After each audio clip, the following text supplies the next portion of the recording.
कानपुर के शिवराजपुर में रहने वाले एक बिजनेसमैन की फैमिली उस दिन अपने एक रिश्तेदार के घर फैमिली फंक्शन में गई हुई थी। लेकिन जब वो लोग अपने घर से निकले थे तब उनकी बेटी ने उनके साथ जाने से मना कर दिया, इसलिए वो लोग उसे घर पर ही छोड़कर चले जाते हैं। लेकिन जब 14 दिसंबर 2024 के दिन सुबह करीब 8:30 बजे के आसपास वो लोग वापस अपने घर पहुंचते हैं तो उन्हें उनकी बेटी कहीं दिखाई नहीं दे रही थी। वो लोग अपनी बेटी को आवाज लगाते हैं पर लड़की कोई भी जवाब नहीं देती, जिसकी वजह से सभी घर वाले परेशान हो जाते हैं।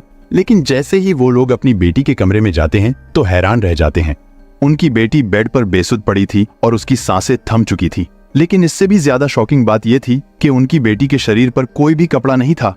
परिवार वाले ये सब देखकर बहुत ज्यादा डर गए, लेकिन उनको ये समझ नहीं आ रहा था कि उनकी बेटी के साथ क्या हुआ है, क्योंकि अगर ये एक नेचुरल मौत थी तो उसके शरीर पर कपड़े क्यों नहीं थे।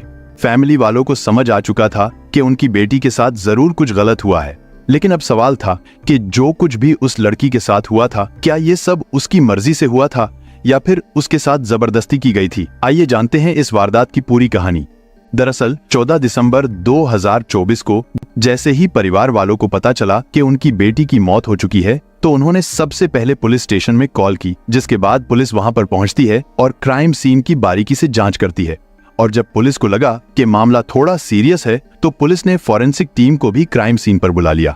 वहां पहुंचकर फॉरेंसिक टीम भी जांच करनी शुरू कर देती है और लड़की की डेड बॉडी से थोड़ी ही दूर उन्हें टैबलेट्स का एक रैपर पड़ा दिखाई देता है। लेकिन ये जो रैपर था ये आम दवाई का नहीं था, बल्कि ये उन टैबलेट्स का था जिन्हें लड़के अपनी इंटीमेसी के टाइम बेड परफॉर्मेंस को इंक्रीज करने के लिए लेते हैं। इन सब को देखते ही पुलिस को भी ये मामला समझ आने लगा था। जब पुलिस थोड़ा और अच्छे से छानबीन करती है तो उन्हें लड़की की बॉडी के पास प्रोटेक्शन भी पड़ी हुई मिलती है, जिससे ये मामला क्लियरली समझ आ रहा था कि यहाँ पर क्या हुआ है। लेकिन अजीब बात यह थी कि ना तो वहां पर जबरदस्ती करने के सबूत मिले थे और ना ही लड़की के शरीर पर किसी भी तरह के चोट के निशान थे। इसके बाद लड़की की बॉडी को ऑटोप्सी के लिए हॉस्पिटल भेजा जाता है और जब रिपोर्ट आती है तो पता चलता है कि लड़की के साथ कुछ भी जबरदस्ती नहीं हुआ है। यानी इसका मतलब था कि उसके साथ जो भी हुआ था उसमें शायद लड़की की भी सहमति थी। लड़की के साथ कुछ भी फोर्सफुली नहीं किया गया था। और जब ये बात लड़की के परिवार को पता चलती है तो उन्हें यकीन नहीं हो रहा था, लेकिन फिर भी वो लोग जानना चाहते थे कि आखिरकार उनकी बेटी के साथ उस रात क्या हुआ था और वो व्यक्ति कौन था जिसने उसके साथ गलत काम किया था, जिसकी वजह से उनकी बेटी की जान चली गई थी।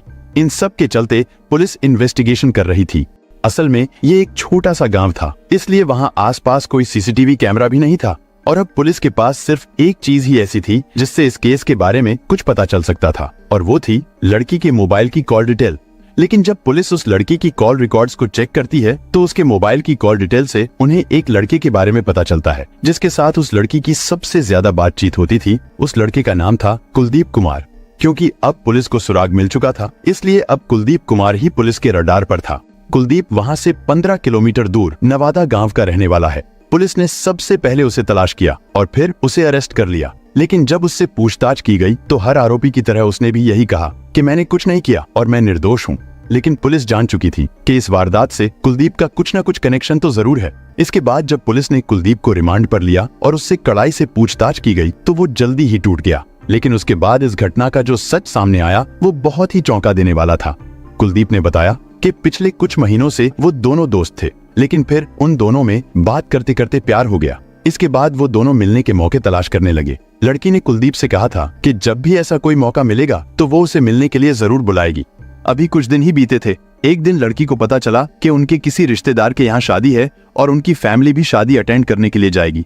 लड़की ने ये बात कुलदीप को बताई। उसने लड़की से कहा कि तुम कोई बहाना बनाकर घर पर ही रुक जाना। लड़की इस बात के लिए मान गई और फिर वो दिन भी आया जब 13 दिसंबर 2024 को उस लड़की का परिवार शादी अटेंड करने के लिए जा रहा था। लेकिन लड़की उस शादी में जाने से मना कर देती है।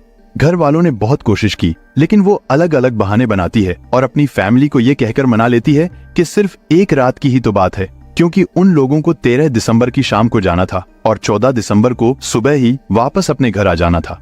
उसके परिवार वाले भी कन्विंस हो जाते हैं और इस तरह लड़की अपने घर पर ही रुक जाती है।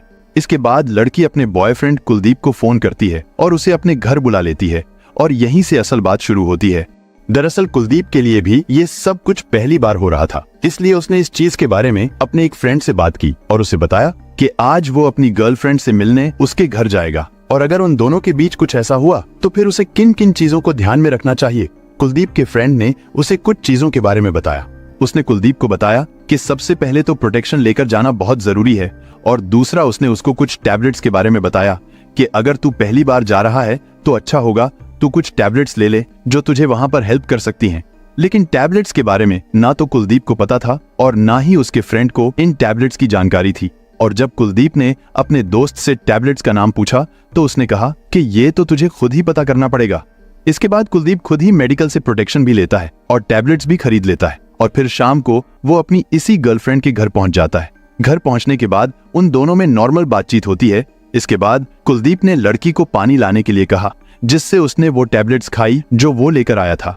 इसके बाद उन दोनों के बीच वही सब कुछ हुआ। क्योंकि ये दिसंबर का महीना था और सर्दी बहुत ज्यादा थी, लेकिन फिर भी कुलदीप ने उस लड़की को शाम करीब 8:30 बजे से लेकर रात 3:30 बजे तक कपड़े नहीं पहनने दिए। अब क्योंकि ये सर्दियों की रात थी, लड़की ठंड से कांप रही थी। वो बार बार उससे कपड़े पहनने के लिए बोलती है, और जब लड़की की हालत ज्यादा खराब होने लगी तो कुलदीप ने वहीं से लकड़ियां उठाकर अंदर कमरे में आग भी जलाई ताकि लड़की की तबीयत ठीक हो जाए। अब यहाँ पर दो सवाल थे, या तो ठंड की वजह से लड़की की तबीयत खराब हुई थी, या फिर कुलदीप के टैबलेट्स खाने के बाद ज्यादा देर तक ऐसा कुछ करने के कारण हुई थी। लेकिन शायद कुलदीप का इस चीज से मन नहीं भर रहा था। खैर, काफी कोशिश करने के बाद भी लड़की की हालत ठीक होने के बजाय बिगड़ती ही जा रही थी, जिसकी वजह से कुलदीप डर गया। लेकिन थोड़ी देर बाद करीब 3:30 बजे के आसपास लड़की की अचानक मौत हो गई। इसके बाद कुलदीप लड़की को उसी हालत में छोड़कर वहां से भाग निकला। लेकिन जब सुबह को लड़की के परिवार वाले शादी अटेंड करने के बाद घर लौटे और जब उन्होंने लड़की के शरीर को हिलाने की कोशिश की, उसके हाथ, उसके सिर को हिलाने की कोशिश की, लेकिन ठंड की वजह से उसकी इतनी बुरी हालत हो चुकी थी कि उसका शरीर बिल्कुल अकड़ चुका था और उस लड़की की मौत हो चुकी थी। लेकिन ये घटना हमें ये जरूर सिखाती है कि घर के बड़े बुजुर्ग या फिर हमारे पेरेंट्स हमको अक्सर यही समझाने की कोशिश करते हैं कि इस उम्र में हमें इन चीजों पर ध्यान नहीं देना चाहिए और ऐसे दोस्तों से भी दूर ही रहना चाहिए। और इसका एक कारण होता है क्योंकि उन्होंने अपनी जिंदगी में ये सब कुछ होते हुए और फिर इसके साइड इफेक्ट्स और नुकसान को भी कहीं ना कहीं किसी न किसी के साथ होते हुए देखा होता है, और वो जानते हैं कि इन कामों में सिर्फ और सिर्फ बदनामी और बर्बादी के अलावा कुछ नहीं होता।